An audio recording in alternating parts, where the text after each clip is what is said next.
What are the challenges of writing a book nowadays? I mean, this book is self-published, and so I guess you designed the cover. Yes, I am not a graphic designer, as you can tell. Well, and I guess as a personal experience in typesetting, you typeset the book itself as well. Yeah, right? I did the typesetting myself because I have typeset all of my books mostly with co-authors at Bell Labs, because that was at the time something that I was also doing research in. So we were doing research in tools for document preparation, and the books were often a good way to show that the tools actually worked well. Ditroff EQN, right? That's yes, right. Things for typesetting mathematics, tables, which was Mike Lesk's work, and picture drawing, which I used in this book as well. Lots of things like that, and the basic formatting tools. So in a sense, doing this book was going back to things that I had done quite a while ago. The style of the physical style and layout and so on is actually fairly similar to the AMPL book, which I was fairly happy with the layout on that one.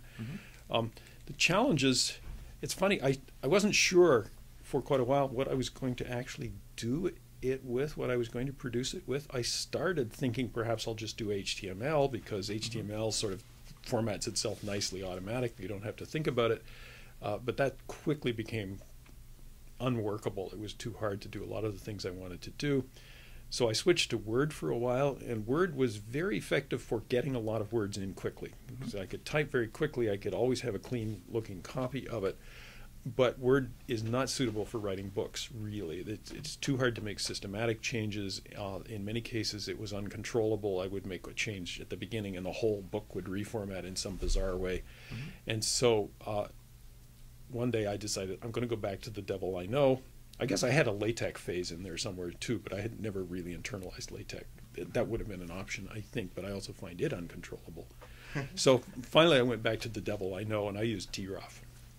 Yeah. And all of these things are imperfect in various ways, but ditroff is the one where I know the imperfections and know how to get around them. And I used the groff, the open source version of ditroff at this point, which was actually very good. Right? And all of the open source equivalents, the tools that go along with it, like PIC and EQN and the like. So it's very helpful that the open source community contributed so much to that. So it's great that you're using the tools. Well, I started some of them, and they've come around, and others have maintained them, which is just wonderful. What about the challenges in publishing? The challenges in publishing, it's interesting. All of my previous books have been published by conventional publishers, primarily at this point Addison Wesley and Prentice Hall, which are under the same corporate empire, and that has been very good. Those are great publishers, and I have some really, really good friends who are editors there. But I think that this particular book was not in a market that they're particularly interested in, and so my editors, in fact, were very supportive and said, if you want to do self-publishing, go for it. And so I did it. I tried Lulu briefly, and that was helpful for getting quick drafts, but in the end I tried Amazon's CreateSpace, where I think the financial arrangements are actually better for authors, and Amazon, for better or worse, is a very, very large operation, and if I can say to somebody, well, go to Amazon and get the book, and everybody knows what that means. So and it's available in Kindle version as well. It is also available in a Kindle. I did the paper version first because I know what I'm doing there, at least approximately. The process is very simple. You upload a PDF, and 12 hours later it's available on Amazon, so it's hard to beat. The Kindle version, I then spent another probably 3-4 weeks reversing this process. What is it like?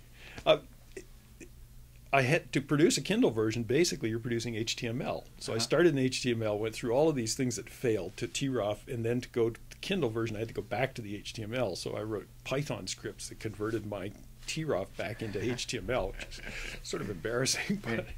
But again, the process is very straightforward once you have it working, and Amazon's emulators for various ebook formats are quite good. Once I was satisfied with that, it seemed fine. I actually bought a low-end Kindle to just see it on a real device, and I had friends who tried it on other things like iPads. And once it seemed all right, the same operation. You upload a file, and 12 hours later, it's available. So very, very simple. And I think that ability to create your own words in whatever form and size and so on you want, set your own price for it, and then just have somebody publish it is going to greatly change the way that publishing is done for many people over the future. Will it change everything? Probably not, but I think it's a big effect. The other thing is that book is dirt cheap by comparison. I'm sure if I'd gone through a conventional publisher, it would be 3 times the price it is at this because point. of all the intermediate